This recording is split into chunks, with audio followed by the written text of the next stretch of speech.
Dengan semangat membara, Peter memerintahkan pembangunan kapal-kapal perang dan pelabuhan modern. Ia juga mendirikan kota baru yang menjadi simbol modernisasi, Saint Petersburg, yang kemudian menjadi ibu kota Rusia dan gerbang utama ke barat. Peter juga memperbaiki sistem pemerintahan dan militer. Ia membentuk pemerintahan yang lebih terorganisir dengan kementerian dan birokrasi yang efisien, mengurangi kekuasaan bangsawan lama yang seringkali korup dan tak teratur. Di bidang militer, ia membentuk tentara reguler yang disiplin dan modern dengan pelatihan ala Eropa Barat, perang besar dan diplomasi. Salah satu tantangan terbesar dalam hidup Peter adalah Perang Utara melawan Swedia yang memperebutkan wilayah-wilayah strategis di Laut Baltik. Perang ini berlangsung selama lebih dari 20 tahun, dan Peter sendiri memimpin pasukan di medan perang. Dengan gigih dan tanpa kenal lelah, Peter akhirnya berhasil merebut akses ke Laut Baltik dan mengukuhkan Rusia sebagai kekuatan besar di Eropa. Kemenangan ini tidak hanya meningkatkan posisi Rusia secara militer, tetapi juga membuka jalan bagi perdagangan dan pengaruh budaya barat yang lebih luas.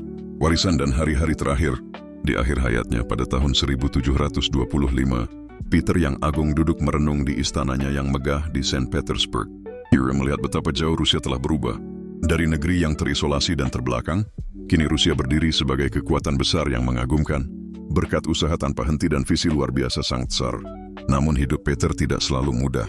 Reformasi dan perubahan yang ia bawa menimbulkan banyak musuh, baik di kalangan bangsawan lama maupun kalangan yang menolak perubahan.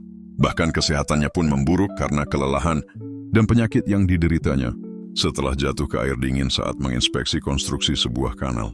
Tetapi warisannya tetap hidup dalam sistem pemerintahan, militer yang kuat, pelabuhan-pelabuhan modern, dan terutama dalam semangat Rusia yang baru, terbuka untuk dunia, maju dan tak gentar menghadapi tantangan zaman. Raja Peter yang Agung, babak kedua, dari anak nakal menjadi tsar besar. Peter yang Agung, meskipun sudah menjadi penguasa sejak usia muda, tidak pernah benar-benar merasa nyaman dengan gelar itu. Tanpa membuktikan dirinya layak dan kuat, ia merasa dunia harus mengenal Rusia dengan cara yang belum pernah terjadi sebelumnya. Awal pemerintahan dan konflik keluarga, di tahun 1682, ketika Peter berusia 10 tahun, ia dan adiknya Ivan secara resmi dinobatkan sebagai penguasa bersama.